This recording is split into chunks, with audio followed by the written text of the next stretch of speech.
Good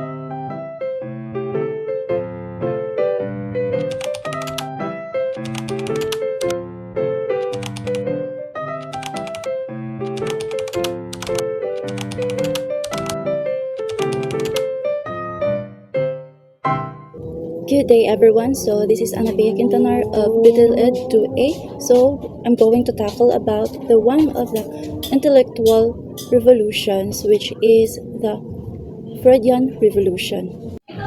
So Sigmund Freud. So who is Sigmund Freud? Sigmund Freud was born on May 6, 1856 and died on September 23, 1939. So Sigmund Freud was an Australian neurologist and founder of psychoanalysis. So he was best known his theory about the unconscious mind, dreams and developments of human psychology, sexuality, which have been a profound impact of the both field of psychology and broader culture. So he was also a founder of psychoanalysis theory of how the minds of works and a method of helping people in mental diseases. So Sigmund Freud known siya as he was well known of his unconscious mind, so his studies of mind, and he is also as an Australian neurologist, so which is na-study siya sa mga psychoanalysis, so mo siya ang mga theory. So next is, so what is really Sigmund Freud revolutions or the Freudian Revolution? So Freudian Revolution theory, it is a psychodynamic theory or psychodynamic theory, so sometimes called a psychoanalytic theory. So personality in terms of unconscious psychoanalytical process. So for example, wishes and fears of which we're not fully aware, and contents that a childhood experience, so our childhood experience that we experience every day katong bata-bata niya are crucial in shaping adult personality, and psychodynamic theory is most closely associated with the works of Sigmund Freud. Theory is the most and with psychoanalysis, a type of psychotherapy that attempt to explore the patient's unconscious thoughts and emotions to the persons is better to understand him or herself. So ang gikuan ari sa ang gi-focus good kay sa Sigmund Freud is about human unconscious minds or are unconscious, so totally not aware. So wag ta kay baw sa mga child experience nato kanang mga dreams nato. Next is, what is really psychoanalysis? So or what is really psychoanalysis theory? So psychoanalysis theory is a therapeutic approach that which developed by Sigmund Freud and is a key components of Freudian revolution in psychology. So it based on belief. So na-based siya sa belief sa many of our thoughts, sa atong mga thoughts, emotions and behaviors are influenced by unconscious process and hidden motivation. So one of the key principles of psychoanalysis is the exploration of unconscious mind. So ang atong wala pa kahibang, so not aware of anything. So Freud believed that our unconscious minds contain present thoughts, desires and memories that we not consciously aware, but it still influence our thoughts and behavior. So bisan wala ta kahibog, pero na-influensahan ning gapon ang ato behavior and thoughts, but we are not aware ko na kuana na di ay na influensyahan na. So there are two types of psychoanalysis theory, so which is the dream analysis and the free association. So first we're going to tackle about the dream analysis. So dream analysis is another important technique of analysis. So mali siya ang important technique sa analysis. So Freud believed that dream are window into unconscious mind. So and they contain hidden meaning and symbols. So Sigmund Freud ko na believe na kanang ato ako ng minds, so mao ko na siya ang ways para makuan aton unconscious minds nga makuan ang katong mga hidden meaning o katong mga symbols or mga hidden symbols. Through the interpretations of dreams, psychoanalytic therapists can gain insights into a person's unconscious desire, fear, and conflict. So, through kuno interpretation sa atong dream, ang mga psychoanalytic theories, so sila ang mga interpret sa atong dream, mga psychoanalytic theory, mga therapist, makagain daw kuno ta sang insight into a person unconscious desire, sa ilang mga fears o sa ilang kanang mga conflict. So by exploring the understanding these dream symbols, individual can gain a deeper understanding of themselves and their psychoanalytical process. So through kuno sa pag-explore sa ilang mga dreams, so mga symbols or pag-interpret sa ilang mga dreams, so we totally know, so or we can deep understand themselves and their psychoanalytical process. So next, or the second types of psychoanalysis theory is free associations. So free association is a method used in psychoanalytic therapy where individuals are encouraged to freely express their thoughts, feelings, and memories without censoring or filtering them. So mao di siya kuno ang method sa mga therapy or psychoanalytic therapy nga every individual kuno where individual encourage nila nga mo express freely sa kanang ilang mga thoughts o kanang ilang mga feelings, ang ilang memories without censoring or filtering them. So nag-allow lot ni siya. It allows the unconscious mind to reveal itself through the spontaneous flow of thoughts. So by analyzing the patterns and connections that emerge during the free association, psychoanalytic therapists can gain insight into underlying unconscious process, help individual gain self-awareness and insight. So through daw atong pag-therapy, through daw kanang pag-check or pagkuan sa ato maka-gain daw ta sang knowledge or maka-aware individual, maka-self-aware ta, awareness sa atong mga sa atong unsa na ang nakuan sa atong insight nya. By through this, makakuan ta kanang makahibaw ta kung unsa gyud kita or unsa gyud ang atugi, unsa gyud ato na feel na karon. So next is the Freud theory of psychoanalysis. So first is the Freud models of mind. So sa naay two types ang models sa Freud. So which is the topographic model niya. Ang second kay ang structural model. So ang nasud sa topographic model, which is the conscious, preconscious, and unconscious, nga ang sa kuan naman sa structural model, which is the ego, and super ego.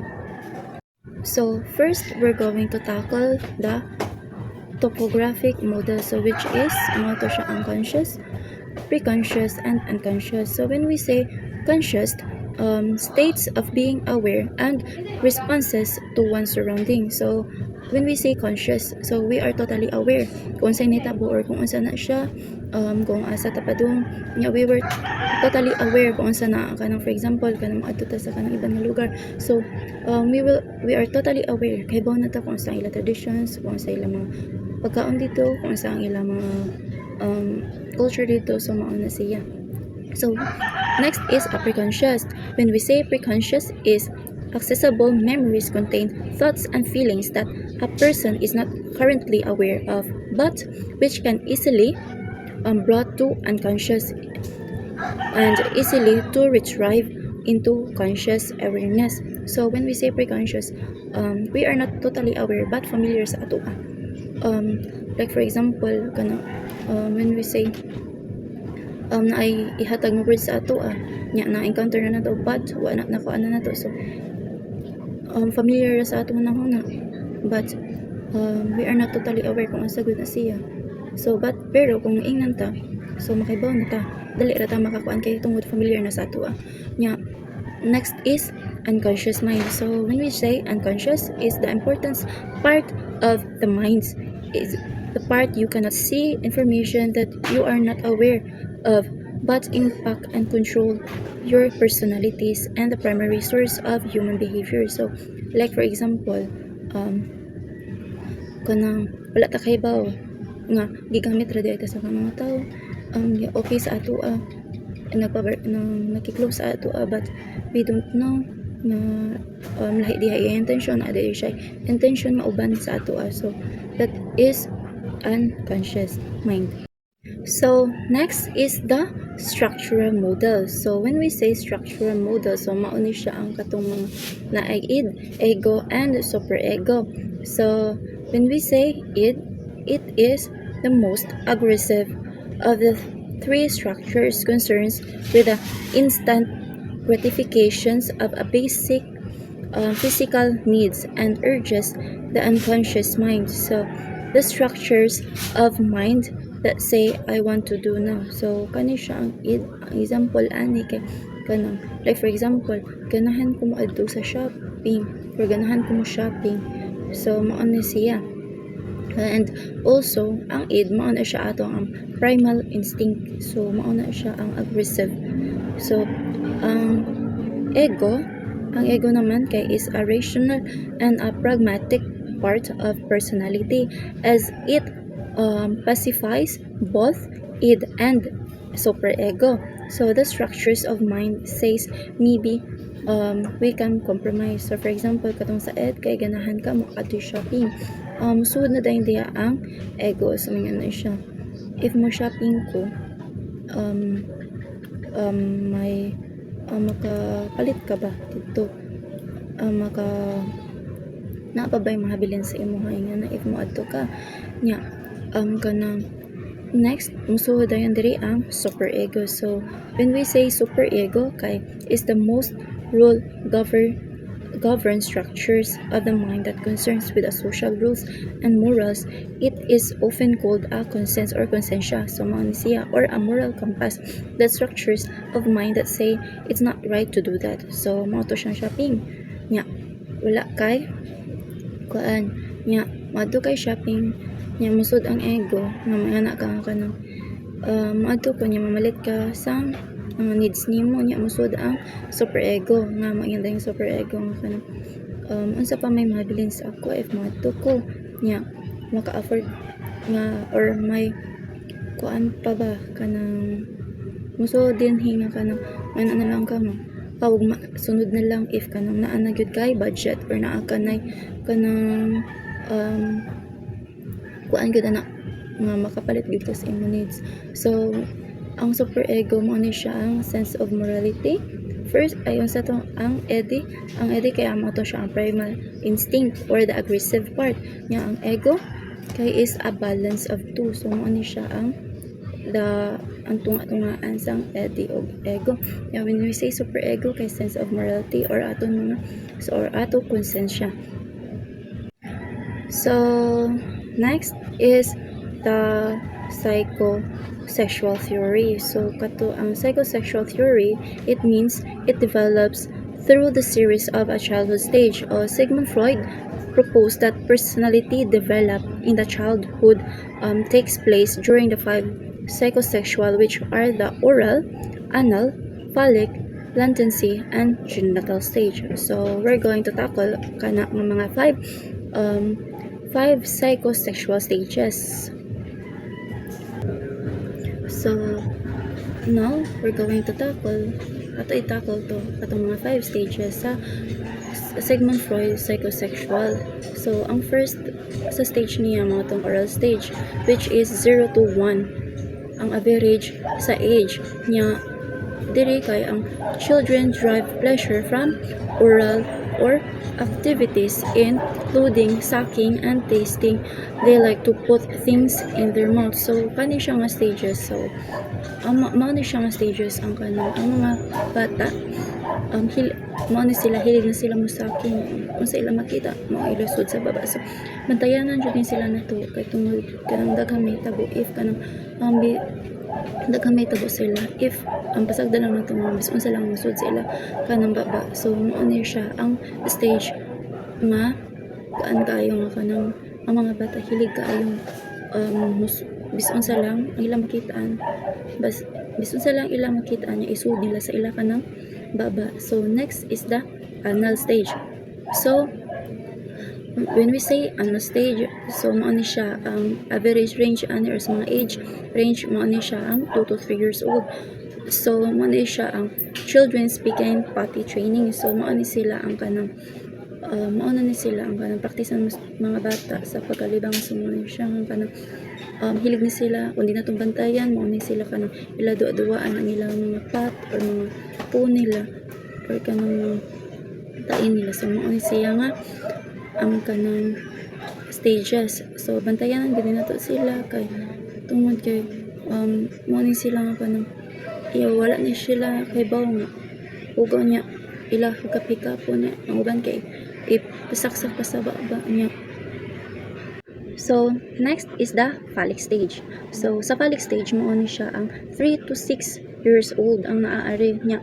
Boys are more attached to their mother while girls naman kung sila more attached to their father nga kanang kung kinsa man gani kanang kalapit sila mama gusto nila na lang attention permi sila mama sa ila or sa ila papa nya i-rose na ila kuan din hi kanang pag like sa ilang mga parents nya di sila ganahan nga kanang kuan ila mama sa uban gusto nila kanang naara jud sa ilaha nya. Well sa boys naman ay sa girls naman gusto nila ang presence sila papa na alang permi sa ilaha nya sila gusto na ay mapalapit sila nga uban sila papa nya. Latency. So ang latency kay mao na siya ang 6 years old to puberty. So children spend more times in interact mostly with the same sex first. So mao ni siya ang 6 to puberty mao ni siya mag-socialize sa mga friends or sa mga group friend nga kanang makipaghalubilo na dito makicommunicate. So mao na din hina stage.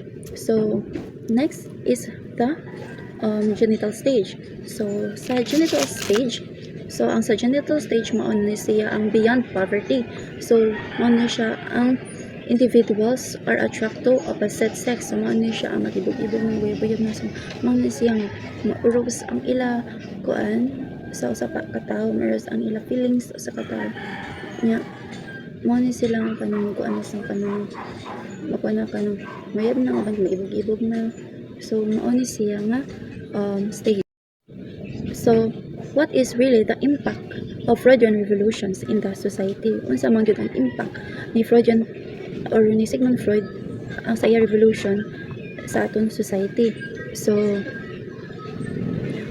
Freud's most obvious impact was change the society thoughts about and deals with mental health. So mao to siya ang unconscious mind. So iya gud ko ang studyhan gud niya about sa ato ang behavior sa ato mind niya. Naka-impact ni siya sa kwan through deals with our mental health. So mao ni siya. So that's all and thank you. So my next topic is the development of science in Africa. So Africa is blessed with nature's and mineral resources. So science emerged in these parts of the planet long before European colonized. Of its history of science and mathematics show that similar to other ancient civilizations. So the early civilizations of Africa are knowledge producers. So ang Africa daw, so ano siya, blessed with nature daw ni siya sa una and minerals. So wala pa na colonize sa European. So nag-emerge din ang science sa this part of planet long before katong na-colonize sila sa mga European. Yeah, this history of science and mathematics shows similar to other ancient civilizations. So mga to siya. So same ni siya sa katong Egypt, katong mga Sumerians nga sa diin ni gamit nakakuan sila ilagi pang gamit mauto siya katong mga sa panghunting and gathering. So mauto siya ato sila sa ubang lugar, mauto sila magamit sila tong bow, arrows, katong mga bangkaw. So mauto lagi pa mga armors nya ilagi gamit ato mga stones or bones mauto sa sauna ilagi pang gamit nya like sa Africa. So mao ni sila gamit pa nila mo mga arrows nya bows nya. So in ancient Africa, scientists believe that Africa was the birthplace of mankind.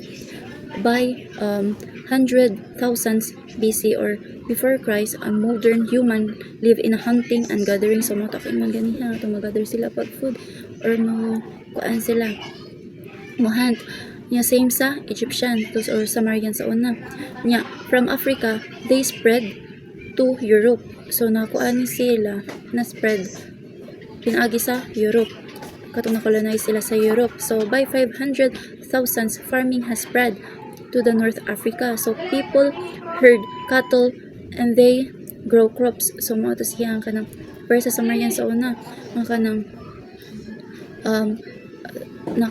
kuan na sila pag pananom na nila dili lang nga through hunting or gathering sa food maka di lang di ay through hunting sa food makasustain sa ila daily needs, makasustain sa di sa ila daily needs ang pag through farming tapos katong pagkuan sa mga hayop, pagbuhi sa mga hayop. At that time the Sahara Desert. So at the time, Sahara Desert was not a desert. So it was a green and fertile area. Gradually, it was growed drier and became a desert. So sa una daw, katong Sahara Desert sa Africa, dili jud to siya desierto. Kuan daw to siya gyud ka na full of green na siya, na fertile area. Meanwhile, about nakuan to siya pag 3,200 BC, Britain was invested in Egypt. So mo to siya nasud ang Egypt din yeah, the Egyptian made tools and weapons of bronze. However, by the time of Egyptian civilization arose, most of Africa was cut off from Egypt and other civilization by the Sahara Desert. Sub-Saharan African was also hampered by its lack of good harbors, which made transport by sea difficult. So mo ni sila katong naghimo sila katong sailboat mo to siya to sa Sumerian, diba? If mo to sila sa ubang nga lugar nga kan afar sa Ilaha Island, so gamit ko siya sailboat para maka-adto, maka-transport or makakuan sila mga families nya. Farmers in Africa continue to use stones, tools and weapons. However, about 600 BC, they use of iron spread in North Africa. It gradually spread south by 500 AD. Iron tools and weapons have reached what now South Africa. So mo ni siya na gitawag na South Africa. So there na reach ang kanon diba na ay two kinds, South Africa nya Northern Africa. So about 480 BC, a phenomenon from with what is old Lebanon founded in the city of Karnath and Tuism. Later, war was with Rome in 2002 BC. Roman defeated a Carthaginian at the Battle of Zama. In 146 BC, Rome destroyed the city of Carthage and made it a territory that part of their empire. So, maano siya ang South Africa. So, develop ang ila katong ila mga technology, katong ila pag-develop sa mga science and technology through katong pareha sa kanang Sumerians niya ila gigamit sa una kanang, for example sa farming, ang gigamit sa una dikes and irrigation. So like parallel sa Africa, nagamit sa sila dikes and irrigations para maka-survive ang ilang mga tanom nya or sa kanang ilang mga farms nya. In times of hunting or gathering, nagamit na sila ito mga hayop, matilakuanan para makuan sa ilang mga makasustain man gyud sa ilaha. So that's also sa Egypt. So ancient Egypt or Egypt was home to one of the most advanced. So Egyptian civilization has contributed immense and made significant advance in the field of astronomy, mathematics, and medicines. So, ang Egyptian kuno, ang ancient Egyptians kuno kay mao ni sila ang katong groundbreaking contribution to astronomy, mathematics, and medicine that shaping fundamental knowledge for the later civilizations. So, and also Egyptian civilizations or Egypt was was home to one of the most advanced civilizations of the ancient world. Latest from around 3100 BCE to 30 BCE when it was conquered by the Roman, protected from invaders by deserts and fed by fertile farmland and bank of the Nile.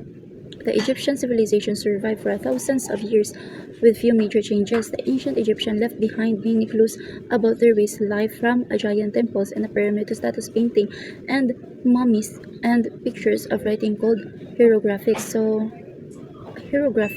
mao to siya katong ila gani kanong writing sa mo to siya ang mga symbols, ang mo to siya ang mga symbols nga gisuwat or gisuwat siya sa katong papyrus na ma-found sa Nile River sa Egypt. So nagamit ang mathematics sa Egyptian through katong pagtukod nila sa katong pyramid nila, itong Pyramid of Giza. So many people or pila to kakaan sa peoples na tukod ato inya through pila gigamit ato katong mga sandbigs or ato mga sandbigs mga katong clay.